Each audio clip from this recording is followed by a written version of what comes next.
Olá, amigos. Estamos iniciando o 5º programa do Descomplicando a Lição para o 4º trimestre de 2025. Esse é um programa que é dedicado aos professores da Escola Sabatina, mas é claro que os alunos da Escola Sabatina são muito bem-vindos, porque o aluno que tem conhecimento do que vai ser ministrado, ele tem a maior oportunidade de se aprofundar, e essa é a questão, porque nós estamos também convocando os alunos para assistirem essas aulas. É um programa que visa dar ao professor subsídios para que ele possa até discutir aspectos que não estão ligados diretamente à lição, mas que poderiam alargar os horizontes das pessoas que estão na sua classe assistindo e tentando entender o reino de Deus. A lição de hoje, dessa semana, era uma lição extremamente importante. Nós vamos conversar sobre como Deus é o comandante que atua e que faz com que as nossas guerras sejam guerras vitoriosas. A vitória não depende de nós, depende de Deus, e esse é o assunto que vamos enfocar na lição dessa semana. Lembrem que o livro de Josué, que é o livro que estamos estudando, tem como propósito fortalecer a nossa fé. Então nós estamos estudando lições da fé. Como é que a fé vai ser abastecida ou vai ser fortalecida no seio da igreja, vendo o que a fé daqueles antigos israelitas produziram no momento da conquista da terra de Canaã. É um assunto relevante, o assunto dessa semana. E nós estamos com ele aqui já na tela. Deus luta por vocês. Então vamos entrar no assunto da lição. Professores, talvez nós tenhamos hoje que ter um pouquinho mais de atenção no que nós vamos ver, porque há aparentes paradoxos na Bíblia, mas que são deslindados ou são descobertos, ou a hermenêutica desses aparentes paradoxos são limpados na própria Bíblia. E nós vamos ver como é que guerras, se Deus é amor, não é? Se Ele é bondoso, misericordioso, tardio em irar-se, grande em longanimidade, foi assim que Ele se apresentou a Moisés.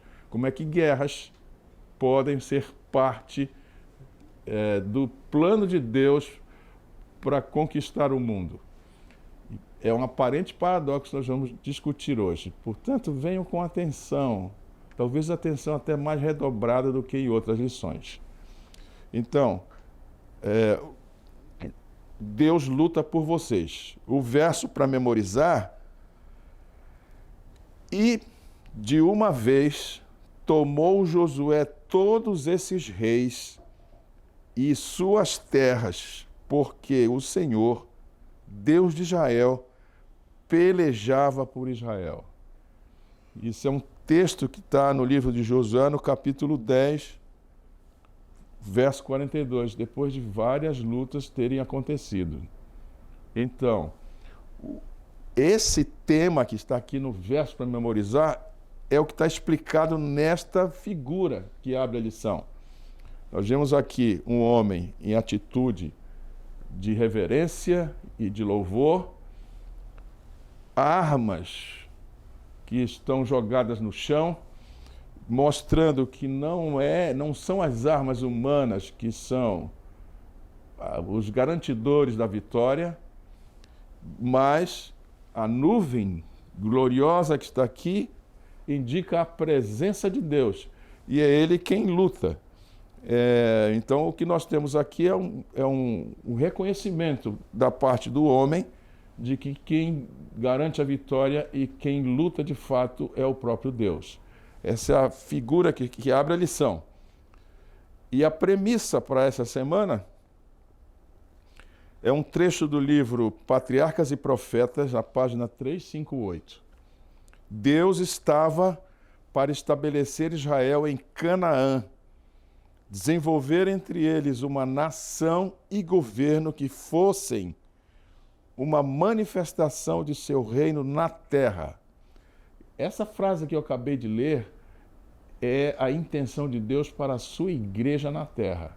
Então venham comigo no restante da leitura. Não somente deveriam ser os herdeiros da verdadeira religião, mas deveriam disseminar seus princípios por todo o mundo. Os cananeus haviam se entregado ao mais detestável e aviltante paganismo. E era necessário que a terra fosse limpa daquilo de que maneira tão certa impediria o cumprimento dos graciosos propósitos de Deus. Aqui, nessa premissa, já está uma explicação da lógica do uso da guerra como ferramenta de Deus para eliminar aquilo que poderia impedir o bom andamento, né, a eficácia do plano de Deus. Então, com esta saída, né, com esta premissa de saída, vamos entender a lógica disso tudo, né? Se Deus é amor, é claro que a guerra nunca fez parte do plano de Deus. Ora, se não é parte do plano de Deus, nós precisamos entender qual é o conceito bíblico de guerra santa. Por quê? Sem isso, nós não vamos entender as boas novas sobre a ira de Deus. Então, aqui nós temos, volto a chamar a sua atenção, nós temos um assunto muito crítico e que nos vai fazer entender os embates ao longo das eras que foram travadas pelo povo de Deus. E nós vamos ver as razões por que Deus permitiu tantas guerras contra o povo de Deus. Vamos abrir a lição, primeiro assunto, que é o conceito bíblico de guerra santa, está no auxiliar do professor. E o segundo assunto, as boas novas sobre a ira de Deus, também estão lá. Então, deem uma olhada nesse auxiliar.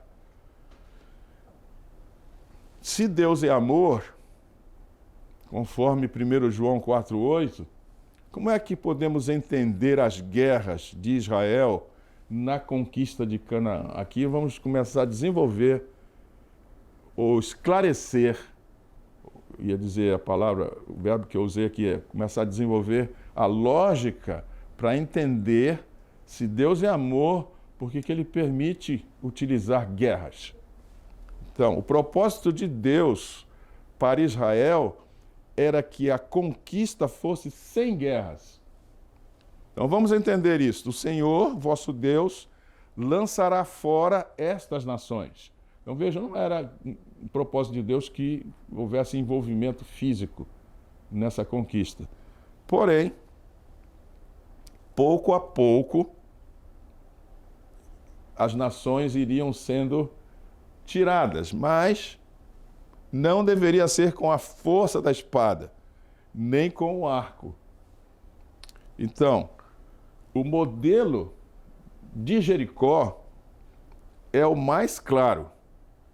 As muralhas caíram pelo poder de Deus, não pela força humana. E realmente foi o que aconteceu. A conquista de Jericó, o povo sitiou a cidade, rodeou a cidade por 7 dias, em silêncio, e os muros caíram no 7º dia, depois de darem 7 voltas. Não foi a mão humana que fez, né? Ellen White diz que se os olhos de Josué e os olhos do povo fossem abertos para ver, eles veriam os exércitos treinados, as hostes treinadas de Deus, atuando naquele dia ali na conquista de Jericó. Então, o ideal era que Israel vencesse pela presença de Deus e as nações, vendo isso, reconhecessem o Senhor. Muito bem, se isso aqui está claro para nós, Deus não queria guerras, vamos entender por que guerras aconteceram. E a pergunta é essa, né? Então, por que houveram guerras, né? A condição da humanidade é uma das razões por que eram necessárias guerras. As nações de Canaã estavam mergulhadas em idolatria, violência, sacrifícios humanos e prostituição cultural. Lembrem que na lição passada isso ficou claro para nós que essas situações, idolatria, violência, sacrifícios humanos e prostituição cultural, significavam pecado na sua maturidade. Os irmãos estão lembrados? Então, a condição humana, por causa disso, se tornou necessário guerra. E também o livre-arbítrio dessas pessoas. Essas nações que estavam em Canaã tiveram 400 anos da paciência de Deus, conforme Gênesis 15, 16. Quando a medida da iniquidade se encheu, veio o juízo. Né? No Gênesis 15, é a promessa que Deus faz a Abraão de que ele seria pai de uma nação, mas precisaria 400 anos até que os descendentes de Abraão se tornassem uma nação. Então, se a condição da humanidade e o livre-arbítrio justificou o uso de guerras, no interior de Israel também havia problemas. Então, a dureza de Israel também justifica a utilização de guerras. Israel não confiou plenamente em Deus.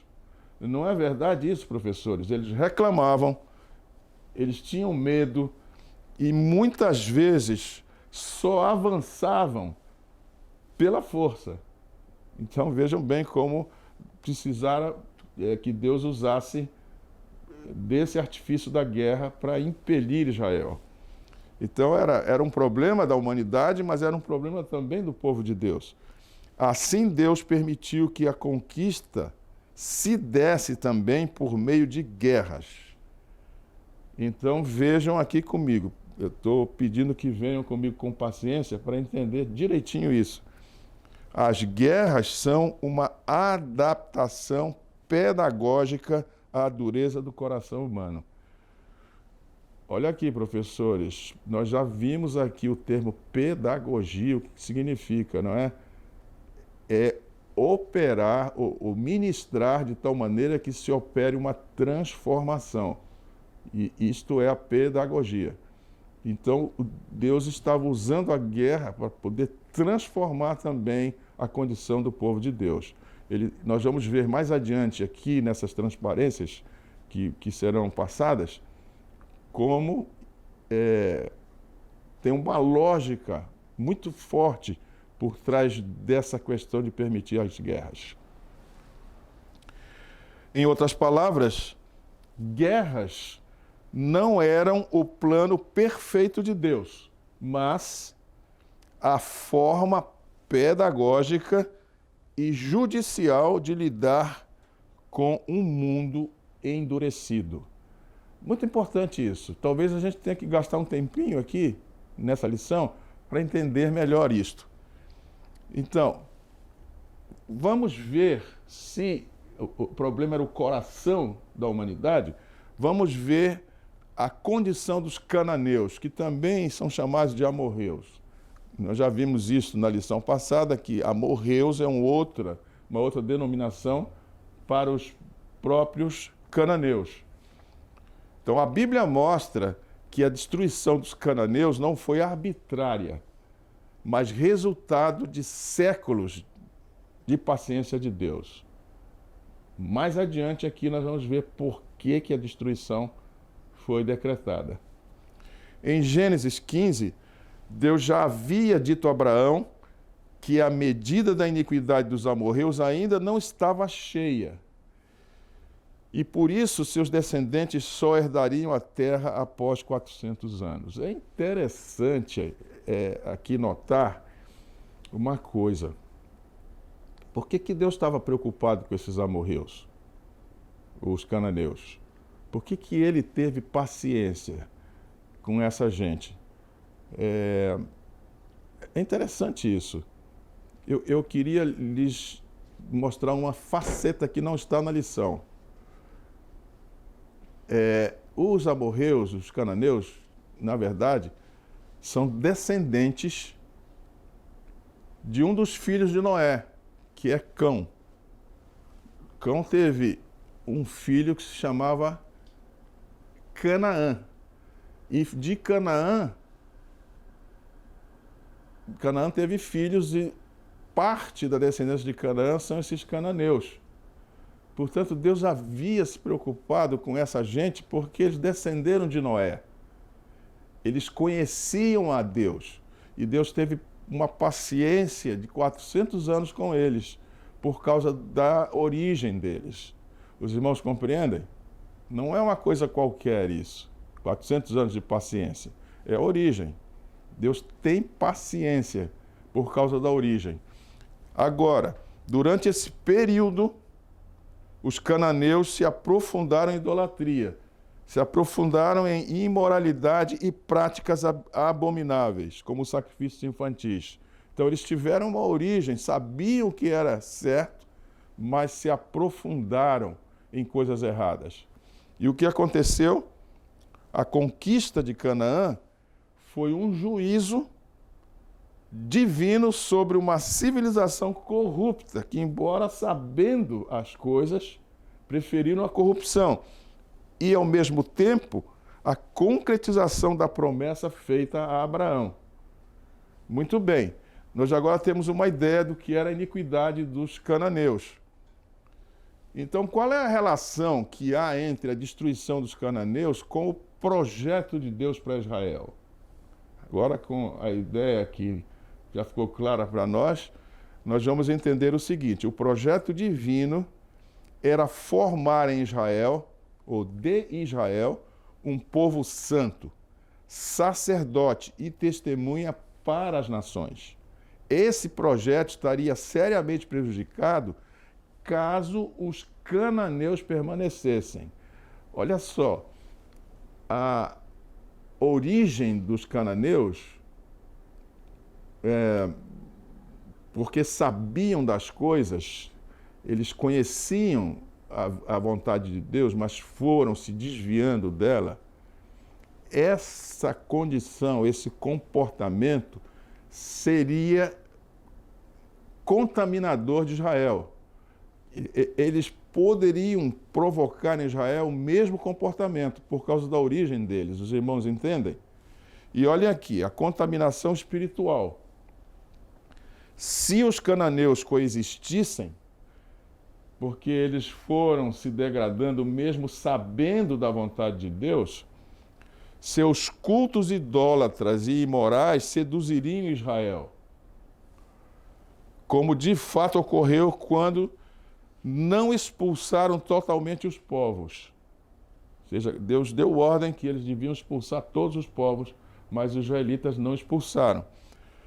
Olha só, se os cananeus tivessem continuado lá, haveria quebra da aliança. Israel tinha de ser um povo distinto, separado para Deus. A convivência íntima com práticas pagãs quebraria essa distinção. Porque é assim, não é, irmãos? Numa família criada dentro da igreja, aí tem tios que têm filhos e os primos, mesmo sabendo das coisas, às vezes se desviam e esses primos contaminam outros primos, não é isso? Foi isso que aconteceu aqui. Então, se continuassem lá, os cananeus, haveria um impedimento da missão. Israel deveria ser luz para as nações, essa era a missão de Israel, conforme Isaías 49, se misturassem com Canaã, em vez de iluminar, seriam obscurecidos pela idolatria. Os primos contaminariam os primos. É importante isso que a gente está vendo aqui. Então vamos entender agora o juízo de Deus e ele atuando como juiz. O juiz supremo. A destruição dos povos de Canaã não foi meramente militar, mas foi uma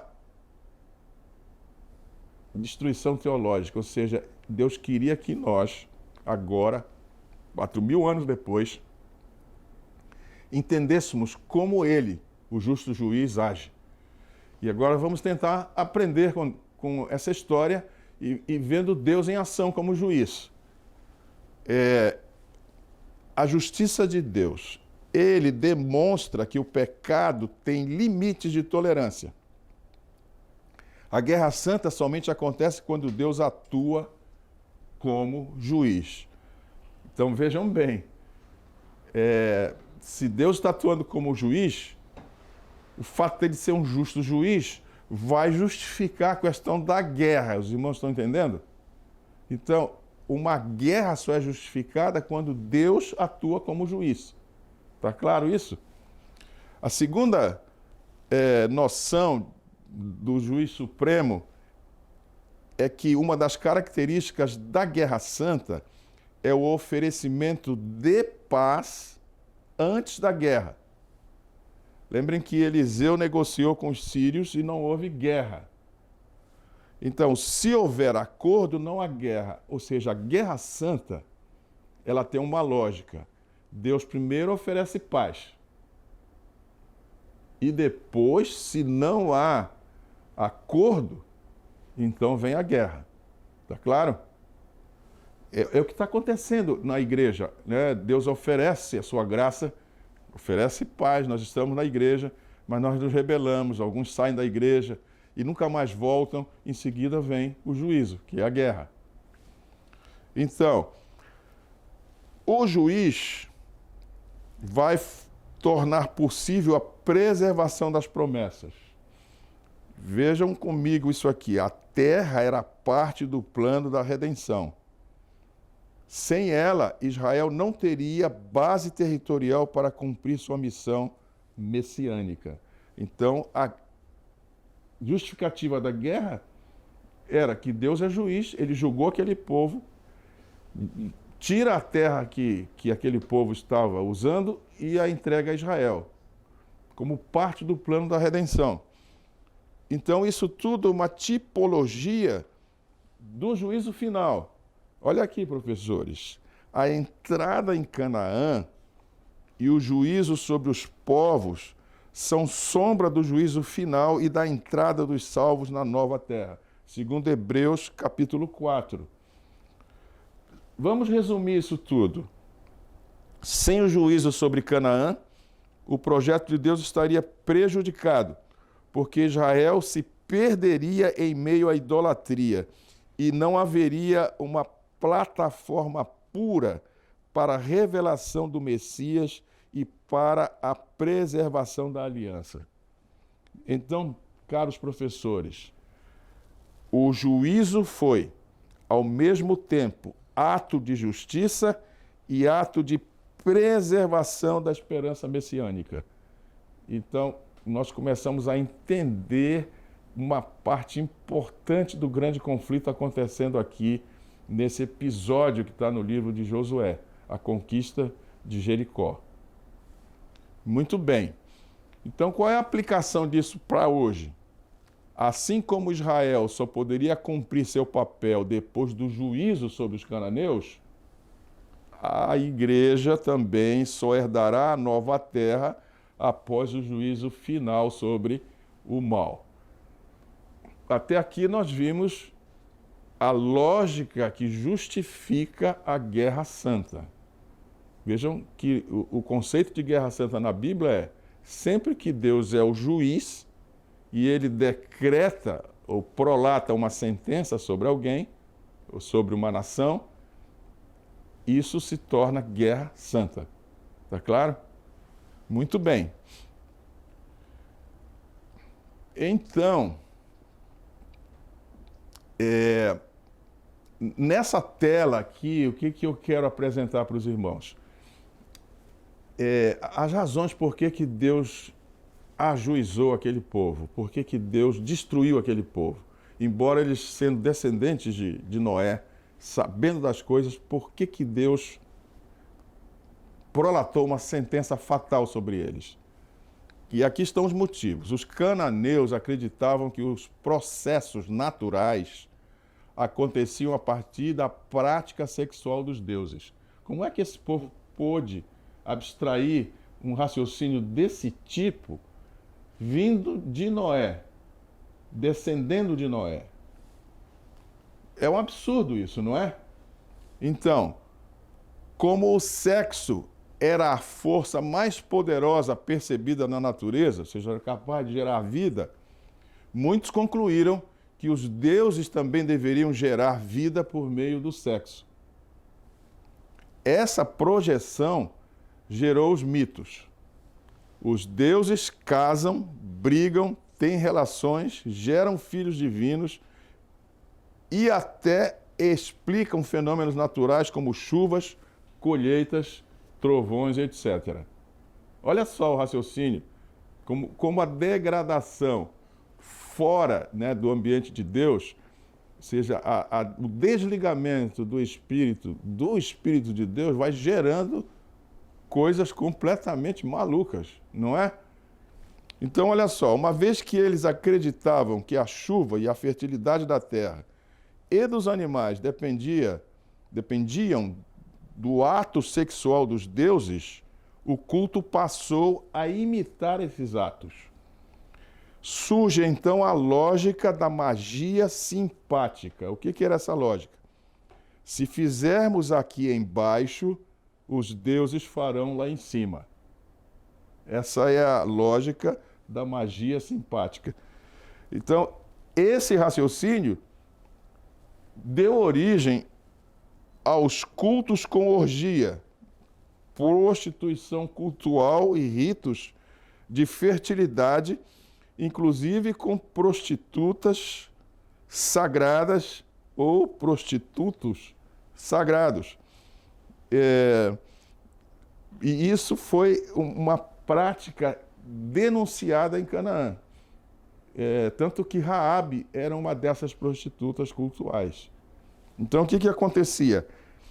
A prática sexual humana, no culto aos deuses, era vista como estímulo para que os deuses também copulassem, garantindo colheitas fartas e prosperidade. Essa era a razão da prostituição cultual. E, pasmem, Israel imitou isso. Nós vamos ver aqui que, embora o testemunho bíblico seja absolutamente contra isso, a lei proíbe claramente essas práticas, e os profetas tivessem condenado, Israel copiou essa coisa em muitas ocasiões. Vejam como os primos contaminam os primos. O bezerro de ouro, lá de Êxodo 32, refletia essa mistura, festa com danças e provavelmente atos sexuais, imitando rituais egípcios cananitas. Então, o que aconteceu? O Deus bíblico se apresenta como santo e criador da fertilidade pela sua palavra e não por ritos sexuais. Essa era a questão, isso foi a razão por que esses povos foram eliminados. Então, a conquista de Canaã, na verdade, foi um juízo, mas também uma oportunidade. Não houve aniquilação absoluta. A ordem de destruir os povos estava ligada à idolatria e à corrupção moral extrema. Mas havia sempre abertura para acolhimento. O exemplo é Raabe, né? E a família de Raabe, eles foram salvos em Jericó. Mas também tivemos o exemplo dos gibeonitas, que fizeram aliança e foram incorporados. Ou seja, não era uma aniquilação absoluta. Leis determinavam que estrangeiros que aceitassem Deus, o Deus de Israel, poderiam habitar entre eles. Logo, o juízo trazia junto uma oportunidade. Por isso a conquista de Canaã foi um juízo, mas foi também uma oportunidade. A oportunidade de misericórdia. Quem aceitasse a cultura do reino seria preservado. E isso é o que está acontecendo agora, exatamente agora. A igreja é o povo de Israel, não é? Israel espiritual. E nós estamos, então, tentando mostrar para o mundo, dando uma oportunidade para o mundo, porque está vindo o juízo. Então, antes que seja aplicado o juízo, pessoas que não estão na igreja terão oportunidade, assim como Raabe e os gibeonitas tiveram oportunidade, foram incorporados e por isso não foram destruídos. Então, a lógica espiritual que deve ser entendida é a seguinte: o problema não era a etnia dos povos, mas a sua cultura idolátrica. A absorção não significava perda da identidade pessoal, mas redenção pela substituição de valores, que é o que a igreja pretende, não é? É o que a igreja oferece. O mundo tem seus valores, mas ao entrarmos em contato com as verdades bíblicas, e a igreja é o veículo, é o vetor que torna possível em que as pessoas entrem em contato com as verdades bíblicas, o que nós oferecemos? Uma redenção pela substituição de valores. Então, a salvação estava disponível para quem renunciasse ao modelo pagão e se alinhasse ao modelo divino, que é exatamente a proposta da igreja. Então, a igreja, porém, não é chamada a destruir povos ou culturas, mas a absorver corações pela pregação do evangelho, a substituição da cultura secular pela cultura do reino. E quando isto ocorre, a substituição da cultura secular pela cultura do reino, nós chamamos isto de salvação. Ok? Muito bem. Vamos entrar agora no segundo assunto. As boas novas sobre a ira de Deus. Será que tem boas novas sobre a ira de Deus? Vamos olhar isso aqui. Jericó era uma cidade rica, recebeu de Deus. Ou seja, Deus abençoa todos, né? O sol nasce para todos, a chuva desce sobre todos, a fertilidade do solo é indiscriminada, então todos recebem. E no caso de Jericó, ocorria exatamente isso, não é? No entanto, Jericó atribuía sua riqueza a outros deuses. E por causa desse secularismo é que veio o juízo. A região de Jericó era uma região fértil, com palmeiras, águas e boa terra. Essa condição natural era dada por Deus, que é o Criador de todas as coisas. Salmo 24:1 diz: do Senhor é a terra e a sua plenitude. Portanto, Jericó havia recebido ou se tornara rica, não por causa de seus deuses, mas porque Deus é o Senhor da terra. Assim como toda Canaã, Jericó prosperava por dádiva divina e não por mérito próprio.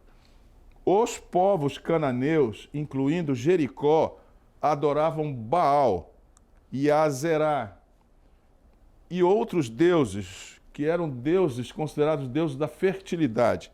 O ciclo agrícola e a prosperidade eram atribuídos a essas divindades, conforme Oséias 2:8.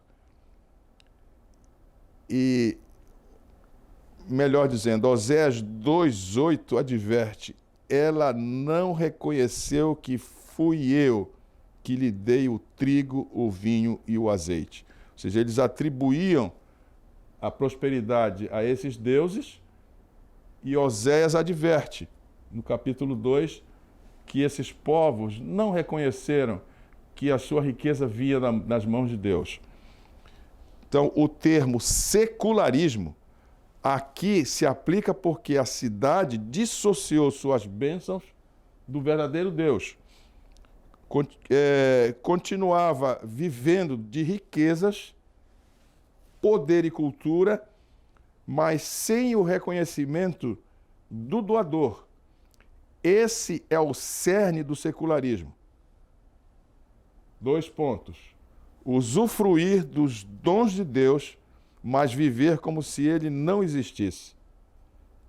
Romanos 1, 21, Paulo admoesta dizendo: embora conhecendo a Deus, não o glorificaram como Deus, nem lhe deram graças. Lembrem que os cananeus, ou os amorreus, eram descendentes de Noé.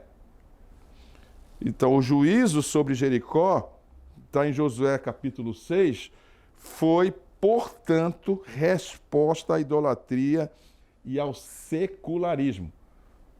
Amigos, professores, eu vou falar com vocês aqui, mais de perto.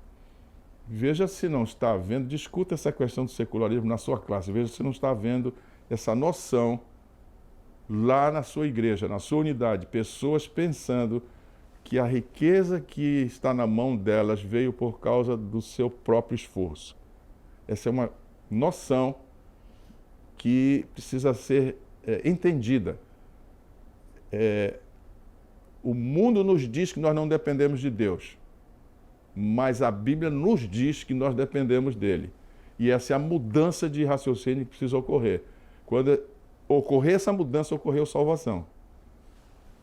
Muito bem, vamos então ver a lógica para hoje sobre o secularismo. Muitas sociedades atuais também recebem a abundância de Deus, em ciência, recursos naturais, paz relativa, mas atribuem tudo ao acaso, ao mercado e ao progresso humano. Que é essa questão que agora eu estava dizendo ali mais de perto com os professores. Discutam isso na sua classe, se isso não está ocorrendo lá. Essa visão está lá, precisa ser mudada, né? Porque senão a salvação não ocorreu. O juízo sobre Jericó é tipo do juízo final sobre o mundo secularizado. Apocalipse 18 diz: caiu a grande Babilônia, porque em ti se acharam as riquezas e luxos, mas não destes glória a Deus. Apesar de Babilônia ser o sistema antagônico a Deus, Deus ainda assim abençoa. E eles não reconhecem de fato. A essa altura da explicação da lição, eu acho que nós já entendemos qual foi o problema, não é? Mas eu queria agora pormenorizar algo que é muito importante, e talvez seja o ponto mais alto da explicação dessa lição, que é a palavra herem, que é uma palavra hebraica que significa muito, e é ela quem embasa todo o raciocínio que nós até agora viemos discutindo. É essa palavra. Então, a palavra herem é central para entender a conquista de Canaã, e quando vista à luz do grande conflito, adquire uma profundidade ainda maior. Agora sim, professores, nós vamos começar a entender umas coisinhas que são muito particulares. O sentido é de algo retirado do uso humano e colocado sob a esfera absoluta de Deus. Então, herem quer dizer retirado do uso humano, o homem não pode mais usar e é colocado sob a esfera absoluta de Deus. Então, o herem quer dizer não mais pertence à humanidade, agora está nas mãos de Deus. Portanto, o homem não tem mais acesso a isso. Em alguns casos, isso implicava destruição total. Podia ser de pessoas ou de cidades. O herem, ou seja, passou para a esfera de Deus, portanto, Deus vai aplicar ou juízo ou salvação. Em outros casos, herem significava consagração ao santuário, ou seja, bens, metais preciosos de Jericó, iam para o tesouro de Deus. Ou seja, Herem não significa simplesmente extermínio, mas transferência definitiva para Deus. Esse é o primeiro conceito importante de Herem. Uma coisa que sai do domínio do homem para ficar totalmente na esfera de Deus. Então, no contexto da conquista de Canaã, o Herem passa a ter agora um significado, um sabor lógico. Cidades e povos eram colocados sob Herem, porque representavam rebelião extrema contra Deus. O que estava sob Herem, ou Herem, que é a pronúncia correta, não podia ser usado pelo povo de Israel. Era ou destruído ou era entregue ao Senhor. O exemplo é Jericó. Quando Acã reteve algo do Herem, trouxe maldição sobre Israel. Aqui está, meus caros, uma noção importante. Nós temos que entender o que Deus coloca sob essa situação de Herem, e nós não podemos, de fato, tocar nisso. Então, o princípio aqui é: aquilo que está totalmente corrompido não pode ser incorporado. Deve ser colocado fora de da circulação humana, porque pertence ao juízo de Deus. Essa noção, esse princípio é importante para nós entendermos o porquê das guerras. A palavra Herem, quando colocada no contexto do grande conflito, ela assume dimensões impressionantes. Juízo sobre o sistema satânico. Canaã representava a cultura inteira sob idolatria, violência e imoralidade, que, conforme nós vimos, é o amadurecimento do pecado. Declarar Herem era uma miniatura histórica do juízo final, em que o mal é completamente retirado da criação. Mostra que Deus não negocia com o pecado quando sua medida está cheia. O Herem mostra que a santidade divina exige que o mal seja ou consagrado, ou seja, nesse caso, redimido, ou eliminado. E, nesse caso, não pode permanecer no meio do povo santo. Então, o Acã, quando se apodera dos bens de Jericó, que estavam sob Herem, ele erra. Percebem? Eu vou lhes mostrar aqui alguma coisa que essa palavra significa separação entre dois reinos. Israel deveria ser povo sacerdotal distinto.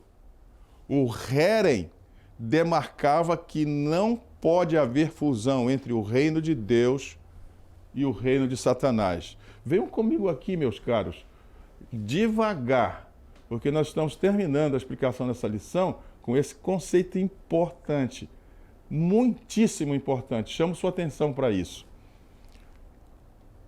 É o mesmo princípio do Apocalipse. Sai dela, povo meu. É Apocalipse 18:4. Então, a separação entre dois reinos se aplica tanto no sentido coletivo como no sentido pessoal. E no nível pessoal, Herem nos lembra que certas coisas não podem ser negociadas ou apenas moderadas. Precisam ser entregues totalmente a Deus ou destruídas de nossa vida. Em Colossenses, capítulo 3, o verso 5, Paulo diz: mortificai a prostituição, a impureza e outras coisas. Entreguem isso. Não usem isso. No nível histórico, mostra que a luta do grande conflito não é simbólica apenas. Envolve o juízo real sobre os sistemas humanos alinhados com Satanás. Então, vamos entender aqui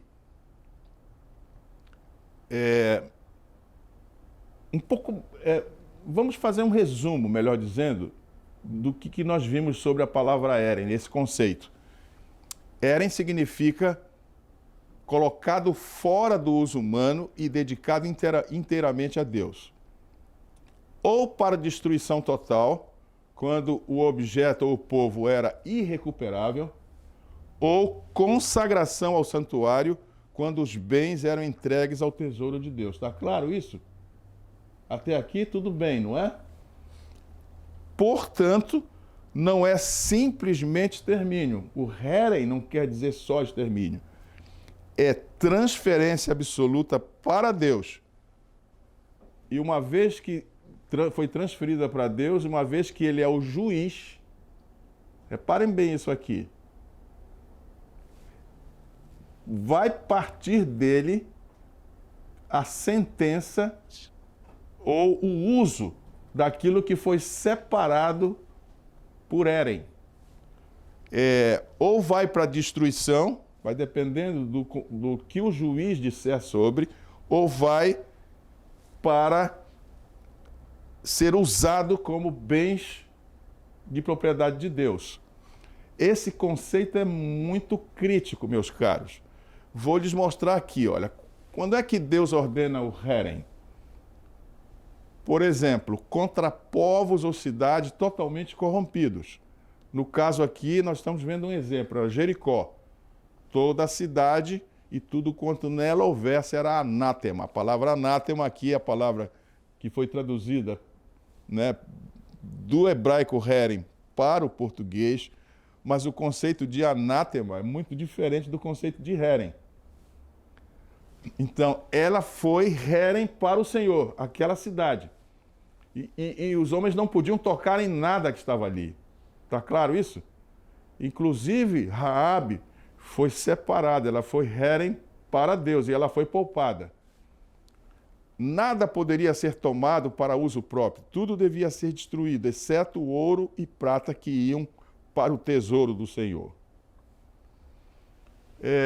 Quando Deus ordena Heren contra práticas de idolatria, objetos e imagens de culto pagão deviam ser destruídos como Heren, porque traziam contaminação espiritual. O exemplo está em Deuteronômio 7, 25 e 26. As imagens de escultura de seus deuses queimarás. Não cobiçarás a prata nem o ouro que as reveste, pois totalmente será abominável, será Heren ao Senhor teu Deus. Não meterás, pois, a abominação em tua casa, para que não sejas Heren, semelhante a ela. Ou seja, Acã, os irmãos sabem desse episódio, errou peremptoriamente nessa questão. Quando Deus ordena Heren na consagração de algo para ele. Em Lucas, em Levítico, melhor dizendo, capítulo 27, o verso 28, pessoas, animais ou propriedades consagradas como Heren não podiam ser resgatadas ou usadas novamente. Elas eram totalmente pertencentes a Deus. E nesse caso, nós podemos encontrar um contato entre Heren e dízimos e ofertas. Professores, venham aqui porque essa questão dos dízimos e ofertas na igreja é um problema. As pessoas não entendem isso.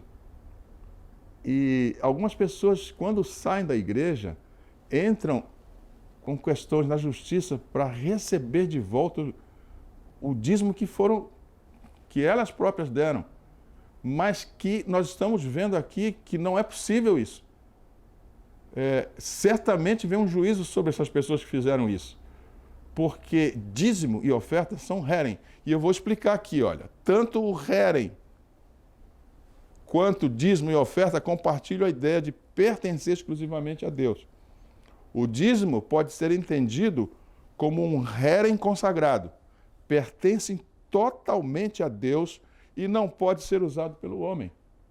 Está claro isso?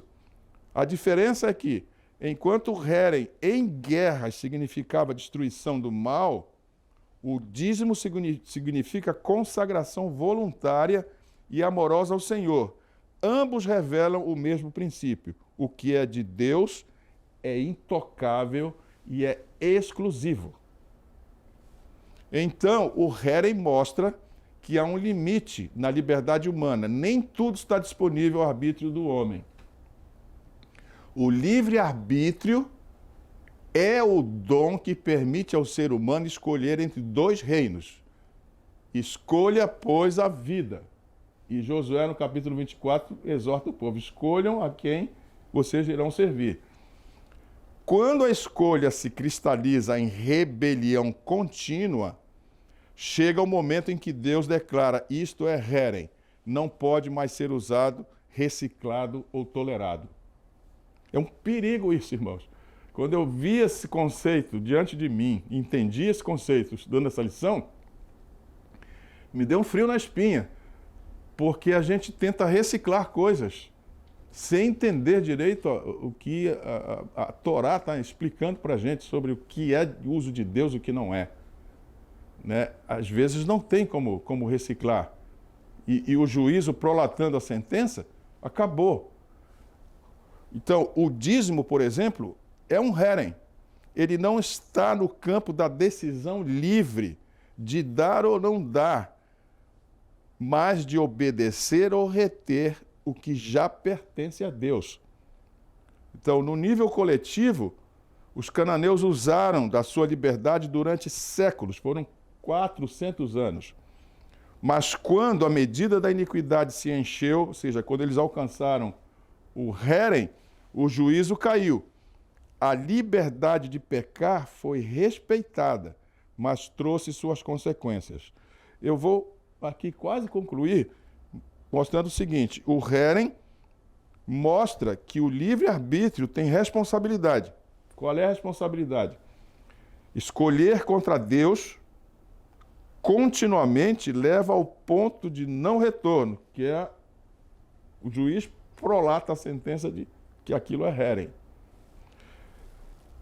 em que a própria existência se torna devotada à destruição. É isso que vai acontecer no final.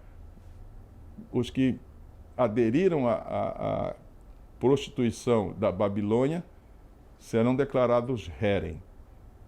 Mas os filhos de Deus serão declarados Heren no sentido positivo.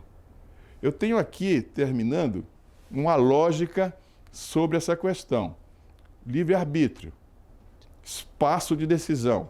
Você escolhe entre a vida e a morte, a obediência ou rebelião. O Heren, resultado final das escolhas humanas, quando já não há retorno. Então, no grande conflito, isso se repete. Quem escolhe a Deus vai para o Heren da consagração, que é o Heren positivo. Quem escolhe contra Deus vai para o juízo, que é o Heren negativo. Olhem que conceito enorme que passa despercebido a nossa visão se nós não colocamos uma lupa para entender a Torá. E eu trouxe isso aqui porque como é que eu ia justificar Deus usando guerras? Nós vimos lá no início que a guerra foi uma questão pedagógica, ou seja, Deus queria transformar o nosso entendimento usando uma coisa que ele não gosta, que é a guerra. Então eu tenho aqui uma tabela que termina, eu não vou ler essa tabela toda, mas recomendo que vocês, ao receber esse material, deem uma consultada nela, porque ela traz a comparação entre o Heren como consagração e o Heren como juízo. Então aqui tem vários itens, eu não vou ler um por um, porque o tempo aqui é curto, mas eu recomendo que vocês usem essa tabela, mostrem para os seus alunos, porque é um conceito absolutamente crítico para nós entendermos a questão do juízo que vem e entendermos também o meio de campo aí, que é essa luta entre o bem e o mal. Com todos esses conceitos muito claros diante de nós agora podemos ir para interligar os dois grandes assuntos que nós vimos, que estão no auxiliar do professor, com os assuntos que estão diariamente na lição da Escola Sabatina. E aqui nós temos, então, o primeiro assunto, que é o conceito bíblico de guerra santa. As lições de domingo, segunda e terça-feira estão falando sobre isso. E agora, com essa palavra, Heren, muito clara para nós, é fácil a gente entender por que Deus permitiu guerras, não é? E as boas novas sobre a ira de Deus, ou seja, mesmo que Deus, como sendo justo juiz, aplique um Heren, esse Heren pode ser para destruição, mas pode ser também para salvação. A igreja, ela está destinada ao Heren positivo. Babilônia está destinada ao Heren negativo. E essa questão está sendo tratada aqui na quarta e na quinta-feira, livre-arbítrio e o príncipe da paz. Muito bem, professores. A aterrissagem para a lição dessa semana é a seguinte: Deus é tardio em se irar. O Senhor deu às nações ímpias um tempo de graça para que pudessem se familiarizar com ele e com o seu caráter. A condenação delas foi de acordo com a luz dada, pelo fato de haverem recusado receber essa luz e por terem escolhido seguir seus próprios caminhos em vez de os caminhos de Deus. Essa frase está no Comentário Bíblico Adventista, no volume 2, na página 1110. A questão aqui é clara, não é? É mesmo a escolha. A luz é dada para todos. A graça de Deus, ela é ampla, atinge todo homem, mas as escolhas é que são o problema. Então, no assunto que acabamos de estudar, podemos resumir numa frase. O que está aqui em tarde é: o Senhor Deus de Israel pelejava por Israel. Muito interessante esse assunto. Eu fiquei encantado com isso. E quero lhes convidar para a aplicação. Vamos ver se nós conseguimos agora, juntos, entender um pouquinho mais para usar isso no nosso dia a dia. A história dos cananeus nos ajuda a compreender a paciência e a justiça de Deus. Como refletir o caráter de Deus na maneira de lidar com os outros. Todo o conceito que nós vimos aí sobre a utilização da guerra, não é? E o conceito da palavra Heren nos ajudam muito nessa aplicação, não é? O trabalho da igreja é mostrar. Nós estamos, como igreja, como sendo os porta-vozes de Deus em relação àquelas 3 mensagens angélicas. A primeira diz que o mundo tem que temer a Deus. Então, nós vamos retirar o povo do secularismo, trazer para a noção de que Deus é quem é o sustentador de tudo, é Ele quem guerreia por nós. E quando o povo compreender isto, nós demos a eles a esperança da salvação. Então, toda essa lição que nós acabamos de estudar, ela é muito importante para que a igreja se instrumentalize para informar o mundo do problema do Heren. É importante isso tudo que nós vimos. É necessário, irmãos, que a gente gaste um tempinho estudando um pouco mais sobre esses conceitos, para que nós sejamos, de fato, luz para o mundo. E quem opera isso tudo na gente é um ente da Trindade que se chama Espírito Santo.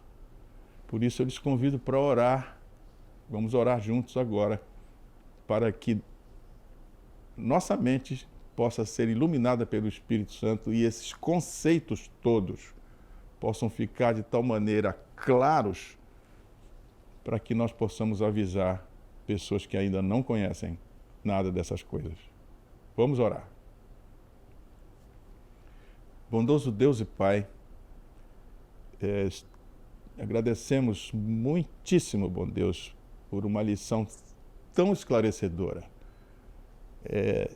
Nos tirou uma dúvida, né, um paradoxo que é, Senhor sendo um Deus de amor, como permite guerras, né? E nós vimos que os seus juízos são justos.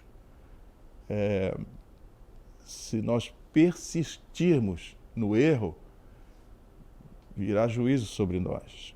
Mas se nós aceitarmos a sua palavra, se nós aceitarmos o seu conselho, nós seremos separados para a salvação. Essa questão é muito crítica.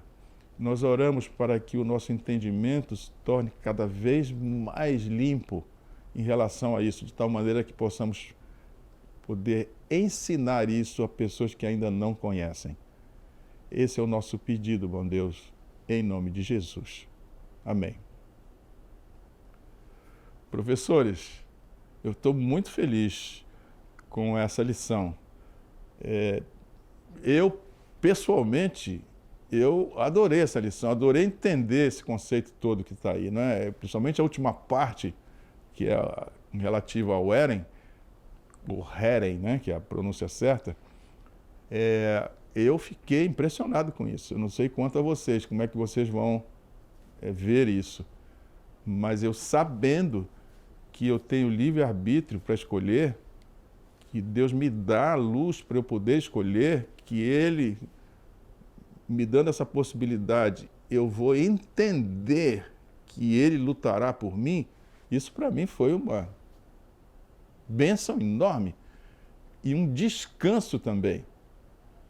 Ou seja, a lição dessa semana descomplicou para mim e muito. Eu espero que os professores consigam fazer isso para os seus alunos. Próximo episódio é ainda mais esclarecedor. Venham comigo, venham conosco aqui, com a equipe toda que faz esse programa. E venham e aprendam a enxergar com um pouco mais de clareza as instruções de Deus. Porque nós precisamos descomplicar para as pessoas. Essa é a nossa missão como igreja. Professor, lhe vejo, professor e aluno da Escola Sabatina, lhe espero e vou lhe ver no próximo episódio. Até lá!